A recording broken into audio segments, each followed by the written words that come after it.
Estamos bien. Vamos a dar gracias al Señor. Vamos a bendecir su nombre aquí todos juntos. Y vamos a ir al Salmo. Quiero compartir con ustedes el Salmo 92, 2. Vamos a ir rápidamente allí. Si usted lo tiene su Biblia, búsquelo conmigo, el Salmo 92, 2. Y de verdad que Dios habló a mi vida como siempre, ¿no? Dice, anunciar por la mañana tu misericordia y tu fidelidad cada noche. Así que en este día podemos decirle, Señor, gracias por tu misericordia, porque es su misericordia la que nos ha levantado, la que nos ha permitido una vez más poder despertar y tener aliento en nuestras narices. Y también por la noche podemos decir, Señor, tú eres fiel, tu palabra es fiel. Él manda a sus ángeles para que nos cuiden en todo momento. Así que vamos a dar gracias allí todos juntos. Amado Señor, amado Dios, gracias te damos, Señor.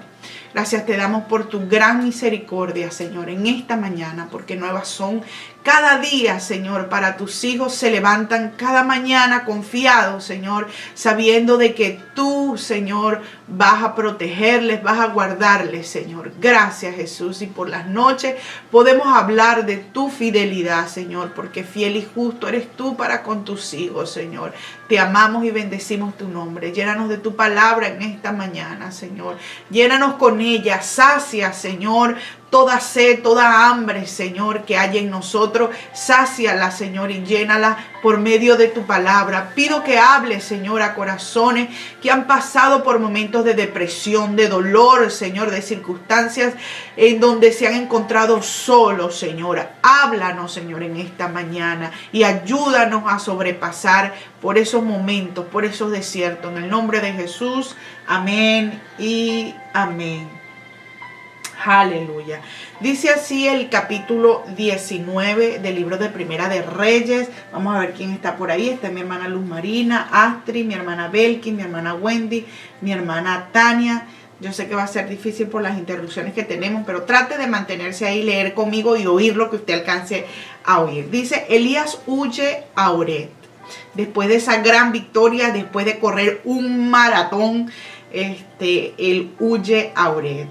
Y Oret, para recordarle, fue la montaña donde Moisés, Dios se le apareció a Moisés en una zarza y fue la montaña donde Moisés tuvo ese encuentro con Dios y Dios le dio las leyes allí en ese monte.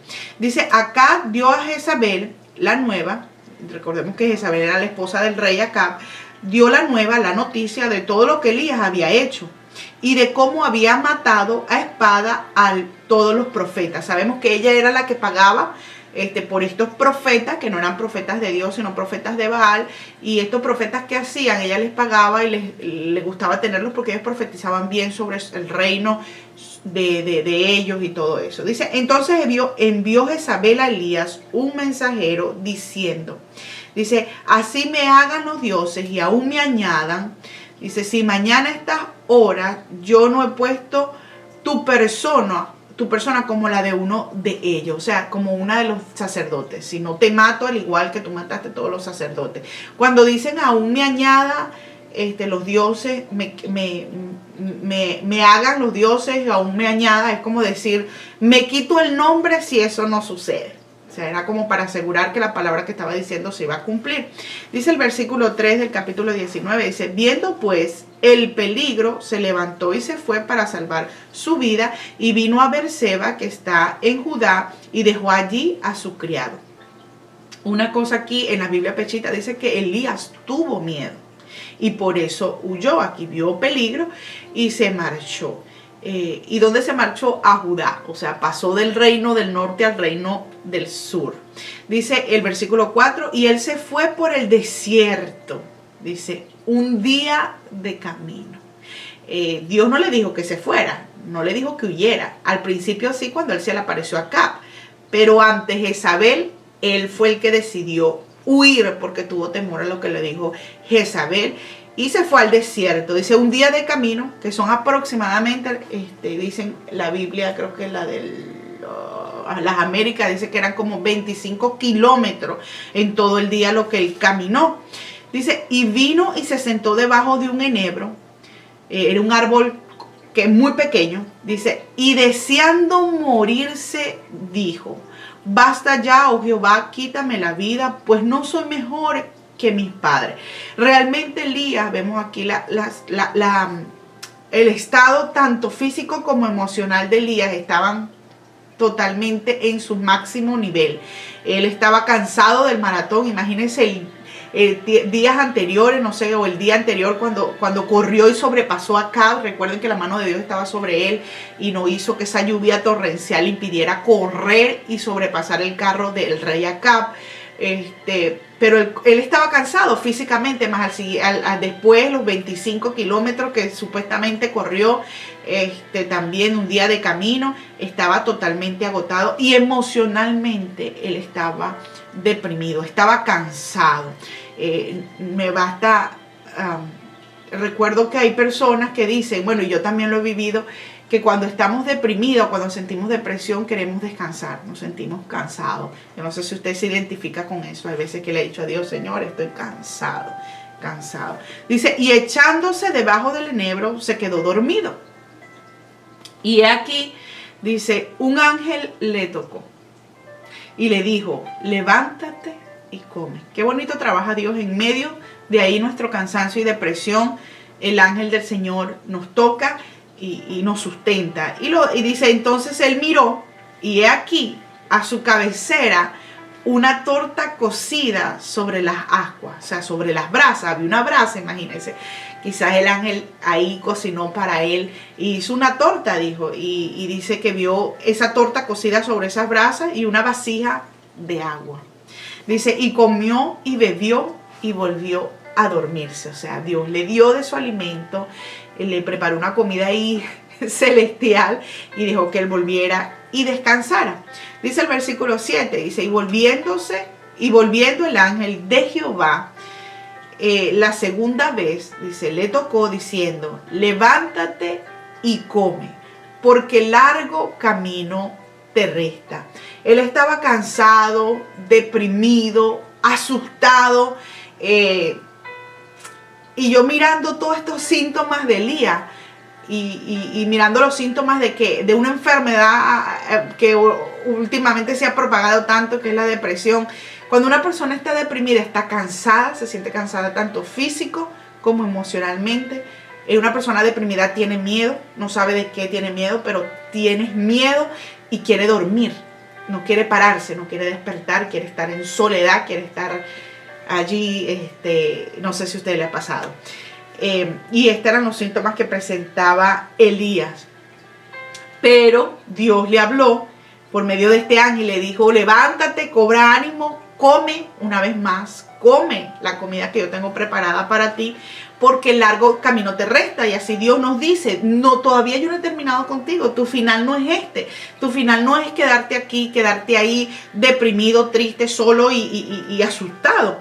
Dice el versículo 8, se levantó pues y comió y bebió y fortaleció y fortalecido, imagínense, con aquella comida. ¿Cuál comida? La que le preparó el Señor. Dice, caminó 40 días, dice, y 40 noches. ¿Hasta dónde? Hasta Horeb, el monte de Dios, así es llamado, el monte del encuentro con Dios. Me gusta mucho esta parte porque dice que él caminó gracias a esta comida. Habla de esta comida solamente que comió en esos 40 días fortalecido. O sea que, y dice que esos 40 días, imagínense usted, si un día es 25 kilómetros, ¿cuánto sería 40 días? Y dice que la distancia que había ahí era más o menos de aproximadamente 320 kilómetros. Imagínense ese maratón y él lo caminó porque la comida del Señor lo sustentó, así como la palabra del Señor nos sustenta a nosotros para caminar el maratón de esta vida. Aleluya. Y dice el versículo 9, y allí se metió en una cueva donde pasó la noche y vino a él palabra de Jehová, el cual le dijo, ¿qué haces aquí, Elías? Es la primera vez que le pregunta y esto tiene mucho significado, esta pregunta, porque él se fue a Horeb, a un encuentro con Dios. ¿Y por qué Dios le pregunta qué haces aquí, Elías? Dios sabía qué estaba haciendo, pero en sí Dios quería que Elías se diera cuenta la situación emocional, el estado emocional en donde él había llegado. Y Dios quería decirle, o sea, fíjate de dónde vienes, cómo es que has llegado aquí y qué haces aquí. Dice el versículo 10, él respondió, he sentido un vivo celo. Y marque, perdónenme, dice, he sentido un vivo celo, perdónenme la tos, y márquelo allí, dice, porque, dice, por Jehová Dios de los ejércitos, porque los hijos de Israel han dejado tu pacto, han derribado tus altares y han matado a espada a tus profetas. Dice, y solo yo he quedado y me buscan para quitarme la vida. Hay una parte por aquí que yo anoté de una de las Biblias que estaba leyendo de estudio, y dice que aquí, cuando él dice vivo celo, aquí en hebreo es Kenán. Ese celo significa, la traducción es Kenán al hebreo. Y dice que es un sustantivo que se deriva de celo. El celo de Elías dice que se deriva de la palabra como el significado intolerancia. No he tolerado esto y lo he enfrentado con violencia. Y si hemos visto la historia de Elías, muestra el carácter que él tenía. Era un carácter fuerte, era un carácter rudo, era un carácter que le gustaba mostrar el poder del Señor. Y en tiempos de Jesucristo, a estas personas así, Kenán, se le llamaban celotes. Jesús los llamó celotes. Usted busque en Mateo 6:15 y en Mateo 10:4, y allí puede usted encontrar que esos eran apasionados y extremistas, celotes, llamados celotes. Y él estaba así, vuelto todo un celo por el Señor. Dice el versículo 11, dice, él le dijo, sal fuera y ponte en el monte delante de Jehová. Y he aquí Jehová que pasaba. Miren, le digo, sal de esa cueva, Elías. ¿Qué haces aquí? Sal de allí. Y eso es lo primero que Dios te dice cuando estás deprimido, estás cansado, estás abatido. Sal de allí. Ese es el primer paso, porque Jehová va a pasar y Él quiere que tú le veas. Dice, y un gran y poderoso viento rompía los montes. Yo creo que usted se meta conmigo en esta apasionante historia. Y no solamente historia, esto fue real. Y usted se imagine todo este suceso ahí, Elías saliendo de esa cueva y ve ese viento que rompía los montes, dice, y quebraba las peñas delante de Jehová. Usted se imagina el poder de ese viento tan poderoso que se mostraba. Dice, y quebraba las peñas delante de Jehová. Dice, pero Jehová no estaba en el viento. O sea, que ese viento fuerte, ese viento que rompía, ahí no estaba todavía Jehová. Dios quería que él mirara esto, pasar. Dios quería que los ojos de Elías pudieran observar este viento quebrar y romper y pasar con tanta ferocidad. Dice, y tras el viento que vino, dice, un terremoto, pero Jehová no estaba en el terremoto. O sea, tembló la tierra, pero tampoco era Jehová. Y tras el terremoto que venía, dice, un fuego, pero Jehová no estaba en el fuego. Y me llama la atención porque cuando Dios tuvo encuentros allí, lo que fue con Moisés, cuando le dio las tablas, hubieron truenos, hubieron rayos, hubieron viento. Y cuando se presentó por primera vez a Moisés en el monte Oré, que hubo fuego, porque ahí había una zarza ardiente. Pero mire aquí lo que dice, y tras el terremoto un fuego, pero Jehová no estaba en el fuego. Dice, y tras el fuego un silbo apacible. Imagínense esa brisa, pero ese silbidito apacible del Señor y delicado y apacible.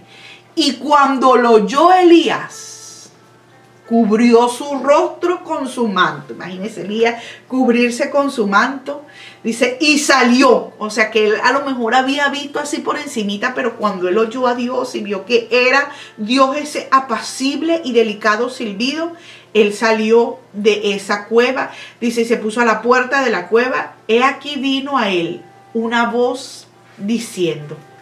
Ahora Dios le hablaba con esa voz delicada y apacible. Le dijo, ¿qué haces aquí, Elías? Y así Dios nos dice en esta hora, apaciblemente, delicadamente, ¿qué haces aquí? ¿Por qué estás así, Elías?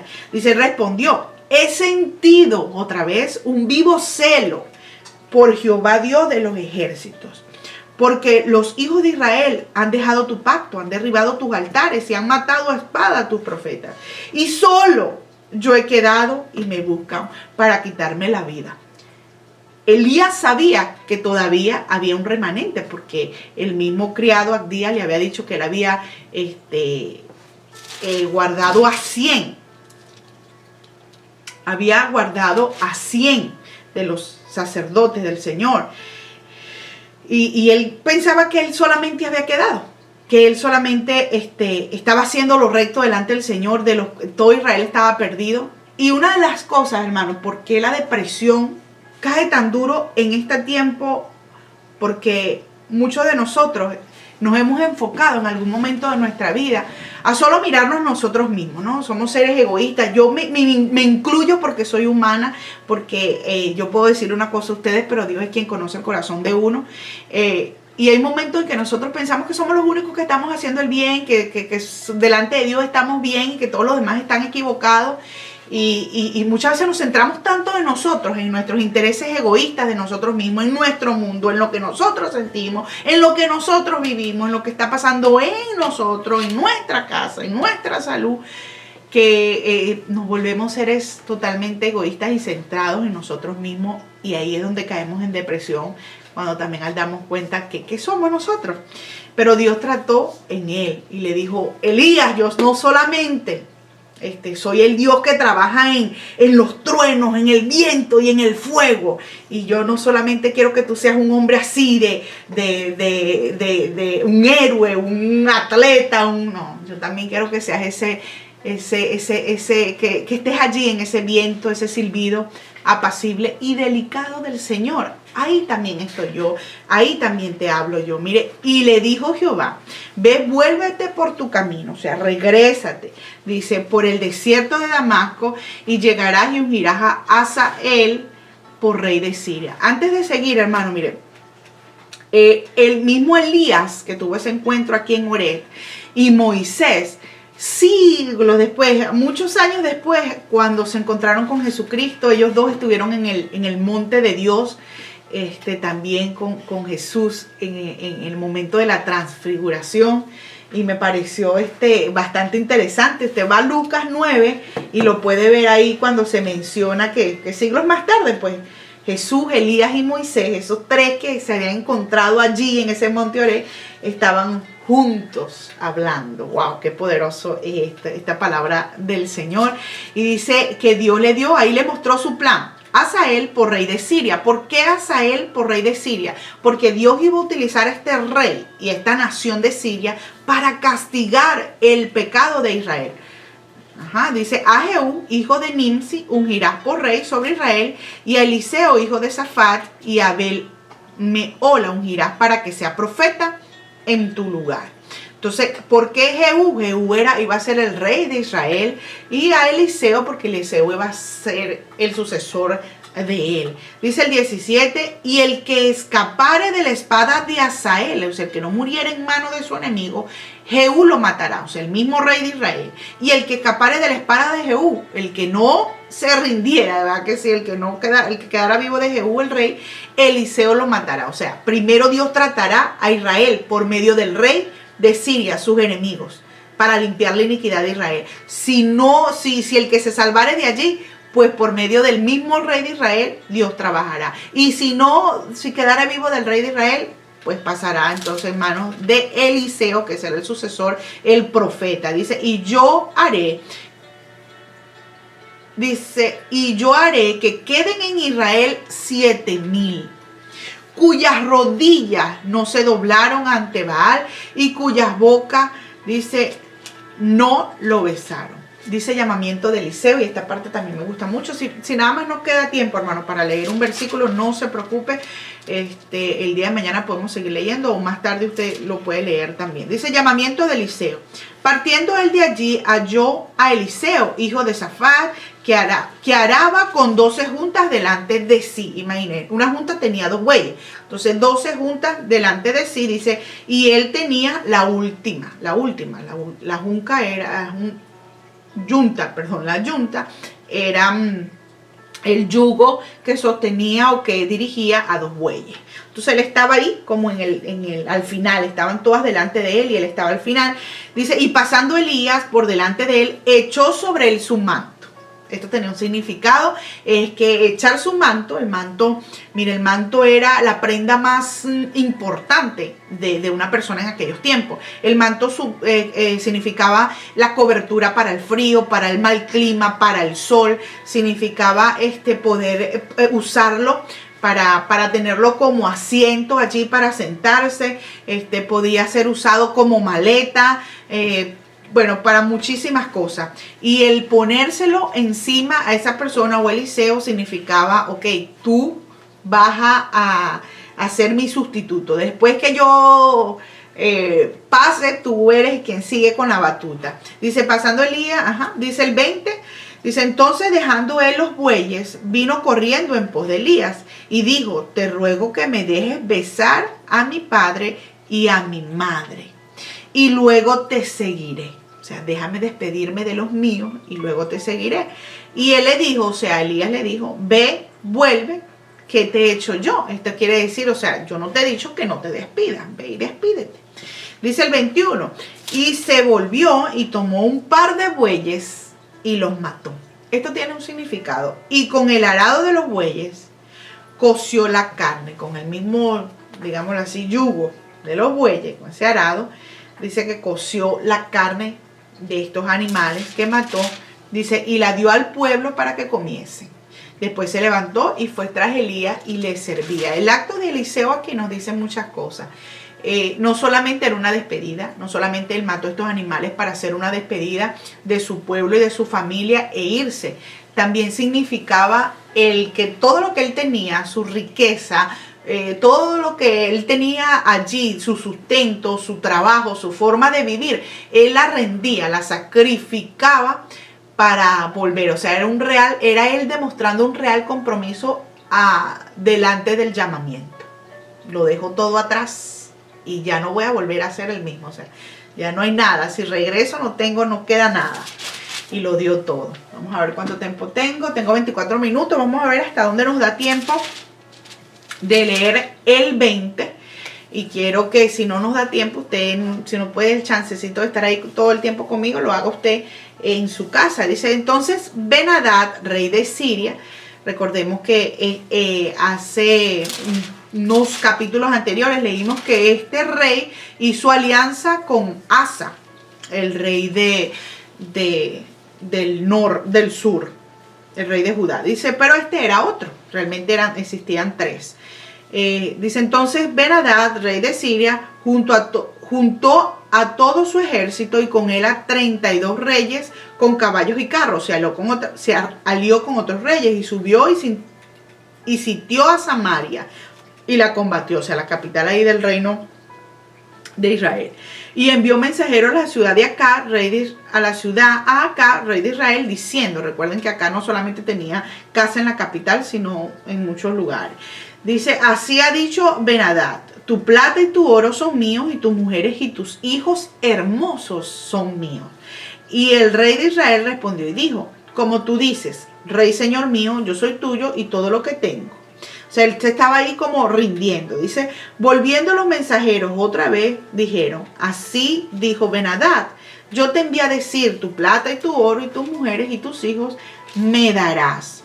Además, le dijo, mañana a estas horas enviaré yo a ti mis siervos, los cuales registrarán tu casa y las casas de tus siervos y tomarán y llevarán todo lo precioso que tenga. O sea, era desafiante él, ¿no? Te voy a quitar absolutamente todo. Dice, entonces el rey de Israel llamó a todos los ancianos del país, esto era para buscar consejo, dice, y les dijo, entended y ve ahora cómo no busca sino mal, pues ha enviado a mí por sus mujeres, por mis mujeres y mis hijos, y por mi plata y por mi oro, y yo no se lo he negado. O sea, le dijo, yo no, le he dicho que no, que tome, dice. Y todos los ancianos y todo el pueblo le respondió, no le obedezcas, ni hagas lo que él te pide.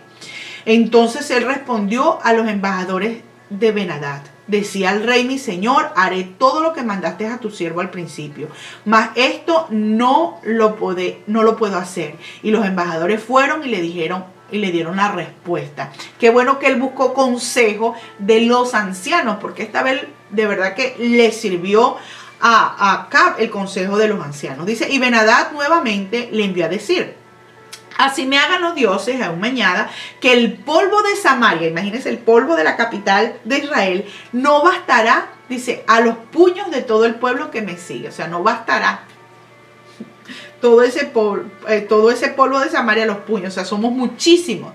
Y el rey de Israel respondió y dijo, decidle que no se alabe tanto el que se ciñe las armas como el que la desciñe. O sea, no es como un proverbio, no se alabe o no se gloríe todavía tanto el que gana una batalla como el que la pierda. O sea, todavía no has ganado ni perdido. Dice, y cuando él oyó esta palabra, la respuesta de Acab, estando bebiendo con los reyes en las tiendas, dijo a sus siervos, disponeos, o sea, alístense. Y ellos se dispusieron contra la ciudad.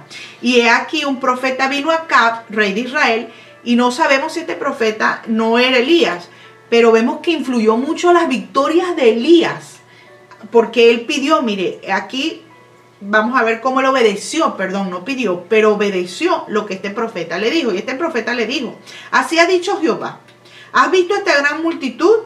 He aquí yo te entregaré hoy en tu mano para que conozcan que yo soy Jehová. Y respondió Acab, ¿por mano de quién? Él dijo, así ha dicho Jehová, por mano de los siervos, de los príncipes de la provincia. Y dijo Acab, ¿quién comenzará la batalla? O sea, él pidió instrucciones y todo. Y él le respondió, tú. Entonces él pasó revista a los siervos de los príncipes de la provincia, los cuales fueron, mire, dice 232. Luego pasó revista, o sea, contó, y todo el pueblo a los hijos de Israel, que fueron 7,000. Estos eran los 7,000 que Dios tenía ahí guardados. Dice, y salieron a mediodía y estaba Ben-Hadad bebiendo y embriagándose en las tiendas. O sea, que era un bebedor. Dice, él y los reyes. Por eso la Biblia dice que no es para los reyes el vino. ¿Y qué nos ha hecho él a nosotros? Reyes y sacerdotes. Así que no se embriaguen con vino. Dice, él y los reyes, los 32 reyes que habían venido en su ayuda. Y los siervos de los príncipes de las provincias salieron los primeros. Dice, y Ben-Hadad había enviado quien le dio aviso diciendo, han salido hombres de Samaria. Dice, él entonces dijo, si han salido por paz, tomadlos vivos, y si han salido por pelear, tomadlos vivos. Salieron pues de la ciudad los siervos de los príncipes de las provincias y en pos de ellos el ejército. Wow. Y mató cada uno, o sea, un ejército ordenado. Dice, él mató cada uno al que venía contra él. Y huyeron los sirios, siguiéndole los de Israel. Y el rey de Siria, Ben-Hadad, se escapó en un caballo con alguna gente de la caballería o de caballería. Dice, y salió el rey de Israel e hirió a la gente de a caballo y a los carros y deshizo a los sirios, causándole gran estrago. Vino luego el profeta al rey de Israel y le dijo, ve, fortalécete y considera y mira lo que hagas, porque pasado un año el rey de Siria vendrá contra ti. Mire, me gusta que Acab, a pesar de que era un rey malo, los milagros de Elías, o sea, lo que hizo Elías no fue en vano. Y más Elías estaba todo deprimido por allá, pero Dios estaba obrando aún en lo que él había hecho, porque gracias a eso Acab escuchó al profeta y tomó todas esas palabras y pudieron vencer. Dice, y los siervos del rey de Siria le dijeron, dice, sus dioses son dioses de los montes, por eso nos han vencido. Mas si peleamos con ellos en la llanura, se verá si no los venceremos. O sea, tomaron en poco a Dios, el Dios de Israel, diciendo, no, el Dios de Israel solo vence en las alturas, pero en la llanura, en los planos, no. ¿Sabe? Recordemos que Israel no contaba mucho con carros y caballos y todo eso, por eso es que en las montañas ellos eran más ágiles y ellos se entrenaron en esto desde un principio, que vinieron que pasaron a la tierra prometida, ellos pelearon así, sin caballos, sin carros, sin nada, solo espadas, y ellos tenían que subir y bajar y subir y bajar, y así se hicieron unos profesionales en guerra. Pero no era por esto. Dios es vencedor en todos los territorios. Dice el 24. Haz pues así, saca a los reyes cada uno de su puesto y pon capitanes en lugar de ellos. Y tú fórmate otro ejército como el ejército que perdiste, caballo por caballo y carro por carro. Dice, luego pelearemos con ellos en un campo raso. Ese fue el consejo que le dieron los siervos al rey de Siria. Y veremos si no los vencemos. Dice, y él les dio oído y lo hizo así. Pasando un año, Ben-Hadad pasó revista al ejército de los sirios y vino a Afet para pelear contra Israel. Dice, los hijos de Israel fueron también inspeccionados y tomaron provisiones, fueron al encuentro de ellos y acamparon los hijos de Israel delante de ellos como acamparon como dos rebañuelos de cabra y los sirios llenaban la tierra. O sea, comparan dos rebaños de cabra contra los que llenaban la tierra. O sea, eran grandes multitud los de Siria contra muy pocos de Israel. Dice, vino entonces el varón de Dios al rey de Israel y le habló diciendo, así dijo Jehová, por cuanto los sirios han dicho, Jehová es Dios de los montes y no Dios de los valles, yo entregaré toda esta gran multitud en tu mano para que conozcáis que yo soy Jehová. Ellos me han tenido por poco, que yo venzo solamente en un territorio. No, pues yo les voy a demostrar que yo venzo en todos los territorios. Dice el 29, 7 días estuvieron acampados los unos, 6 días. Mire, 7 días estuvieron acampados los unos frente a los otros. Dice, y al séptimo día, el número perfecto del Señor, se dio la batalla. Y los hijos de Israel mataron a los sirios en un solo día.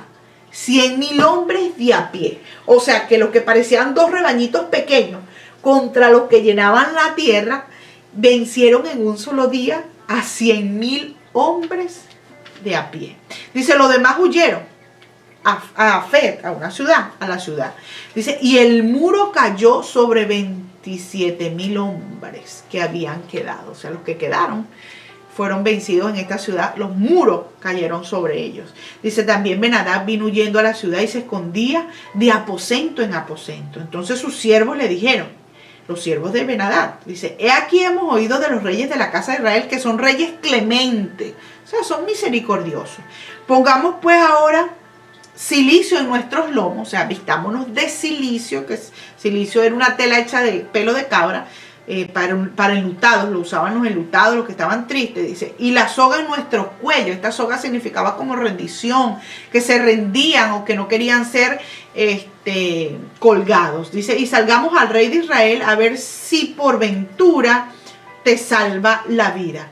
Dice el 32, ciñeron pues sus lomos con cilicio y sogas a sus cuellos y vinieron al rey de Israel y le dijeron, tu siervo Ben-Hadad dice, te ruego que viva mi alma. Y él respondió, si vive aún, mi hermano es. O sea, si él está vivo, ok, mi hermano es. Imagínense, lo llamó hermano porque así era como se llamaban dos personas que hacían pacto. Dice, esto tomaron aquellos hombres por buen augurio, como bueno, ok, es bueno lo que dijo, y se apresuraron a tomar la palabra de su boca y dijeron, tu hermano Ben-Hadad vive. Y él dijo, id y traedle. Ben-Hadad entonces se presentó a Acab, hicieron alianza, mire, y él le hizo subir en un carro. Y le dijo, Ben-Hadad, las ciudades que mi padre, y le dijo Ben-Hadad al rey de Acab, dice, le dijo, las ciudades que mi padre tomó al tuyo, yo las restituiré, te las voy a devolver. Dice, y haz plazas en Damasco para ti. Damasco era la capital de Siria. Entonces dice, y haz plazas allí para ti, como mi padre las hizo en Samaria, la capital del reino de Israel. O sea, la alianza que había antes, vamos a volver a hacer, y yo, dijo Acab, te dejaré subir con este pacto. Hizo pues pacto con él y lo dejó ir. Pero mire lo que sucedió. Entonces un varón de los hijos de los profetas dijo a su compañero por palabra de Dios. Dios le habló a este profeta y le dijo, heridme ahora, o sea, golpéame. Mas el otro no lo quiso herir, no lo quiso golpear, su compañero no lo quiso golpear, pero esto venía de Dios. Dice, él le dijo, por cuanto no has obedecido a la palabra de Jehová, es aquí que cuando te apartes de mí te herirá un león. Mire, ¿quién es el que anda como león rugiente buscando a quien devorar? Dígalo, hermano Patricio. El diablo. Anda como león rugiente. ¿A quién? ¿A quién devorar? ¿Y a quién devora? A los que no escuchan la palabra de Dios. Dice, y cuando se apartó de él, dice, le encontró un león y le mató. Luego se encontró con otro hombre y le dijo, hiéreme ahora. Déjeme ver algo. Ajá, hiéreme ahora. Dice, y el hombre le dio un golpe. Este sí hizo caso y le hizo una herida. Y el profeta se fue y se puso delante del rey en el camino y se disfrazó poniéndose una venda sobre sus ojos. Se disfrazó como ciego sería. Y cuando el rey pasaba, dice, él dio voces al rey y dijo, tu siervo salió en medio de la batalla y he aquí que se me acercó un soldado y me trajo un hombre diciéndome, guarda este hombre y si llegare a huir, tu vida será por la suya o pagarás un talento de plata. O sea, cuídame este hombre. O si no me lo cuidas, tu vida será por la suya y te tocará pagar. Y mientras tu siervo estaba ocupado en una y otra cosa, el hombre desapareció. O sea, el hombre que dejaron a mi cuidado se me desapareció. Entonces el rey de Israel le dijo, esa será tu sentencia. O sea, tú te lo buscaste, tú tienes que pagar. Tú la has pronunciado. Sea así como lo que te toque pagar. Dice, pero él se quitó de pronto la venda de sobre sus ojos y el rey de Israel conoció que era de los profetas. Y él le dijo, así ha dicho Jehová, por cuanto soltaste de la mano, dice, el hombre de mi anatema, o sea, por cuanto dejaste ir a este rey, tu vida será por la suya y tu pueblo por el suyo. Y el rey de Israel se fue a su casa triste y enojado y llegó a Samaria. Acá se puso bravo, pero en realidad él no debía dejar vivo al anatema. ¿Qué decía Dios a las naciones enemigas? Te tienen que raer absolutamente todo. Y a este Ben-Hadad él dejó vivo, hizo pacto con él, hizo alianza con él. Y Dios, por ejemplo de este profeta, porque Dios nos habla con ejemplos, Dios nos ilustra las cosas y muchas veces nosotros no queremos verlo. Y es como espada nuestra propia persona, porque él dijo, bueno, así sea, se cumpla, ¿verdad? Él fue ligerito de juzgar y juzgó a este profeta que le estaba dando una ilustración de lo que Dios le quería hablar acá. Y acá lo que hizo fue sí, que sea conforme a lo que te toca pagar, ¿no? Y Dios le dijo, bueno, así mismo, igual como habló con David también. Y esto fue el pecado, el gran pecado de Saúl, y parece que ellos no sabían de la historia, no recordaban la historia de Saúl porque hizo lo mismo. Bueno, mis amados, gracias por estar ahí. Yo sé que ha habido dificultades con el internet y aún así tú has permanecido. Dios bendiga tu corazón, Dios bendiga tu casa. Regálame un like, comparte si puedes, para que otros se apasionen también de la palabra del Señor como estamos tú y yo. Que tengas un excelente día y que la paz del Señor esté con todos ustedes. Dios te bendiga y nos vemos mañana para seguir leyendo y aventurándonos en esta palabra del Señor. Dios me le bendiga. Chao, chao.